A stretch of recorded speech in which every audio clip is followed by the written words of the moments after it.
լայախ չարեցին գոնե մի քանի ժամով կամ գնան աշխատեն այդ մոբ ռեսուրսի հետ։ Թողին փախան, մի ով է փախել։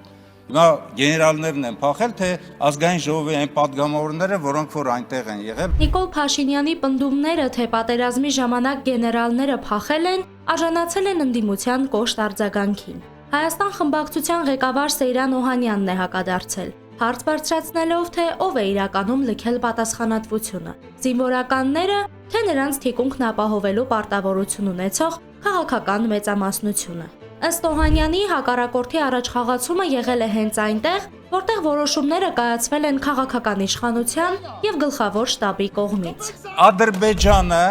100 կիլոմետր ավելի արագ է եկել եւ գրավել մեր ռազմավարական բարձունքները, մեր ռազմավարական ճանապարհները, Սյունիքի հատվածում, Ջերմուկի հատվածում։ Քաղտեխնոլոգ Տիգրան Քոչարյանն ուշադրություն է հրավիրում մեկ այլ առանցքային հանգամանքի վրա։ Ըստ նրա, խնդիրը ոչ թե առանձին անհատների փախուստն էր, այլ բանակի համակարգային կազմաքանդումը։ Փորձագետը փաստում է, նախապես լուծարվել կամ թերի են համարվել այն կադրային գնդերը, որոնք պատերազմի ժամանակ պետք է դառնային մոբիլիզացիոն ռեսուրսի հիմքը։ Ինչի ռեզերվիստներին պահել են Հայաստանում, ինչի ընդհանրենք առաջի կորպուսը այս գործողությունները արել, իսկ այն գործողությունները չի արել, ով է որոշել, որ ցորը պետք է գնա եւ զբաղվի, չգիտեմ, Ջաբրայելում եւ Հորադիզ կայանի ազատագրմամբ,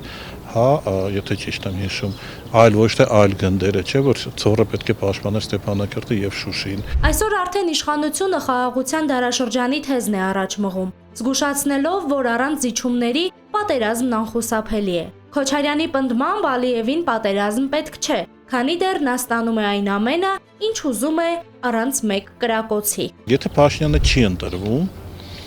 եւ փաստացի գալիս է ավելի պետականամետ եւ ազգային գործիչ,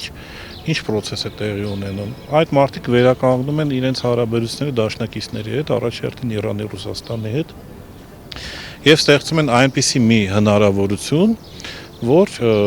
Հայաստանը այլևս ամեն ինչ սկուտերի վրա չի մատուցում Ադրբեջանին։ Այսպիսով պատերազմից փախչողների վարկածները դառնում են քաղաքական օրակարգի մաս, մինչդեռ ռազմավարական բացթողումների խորքային պատճառները դեռ սպասում են իրենց մասնագիտական ու իրավական գնահատականին։ Բաժանորդագրվեք Արմադ մեդիայի ալիքներին YouTube-ում, Facebook-ում, Instagram-ում եւ Telegram-ում։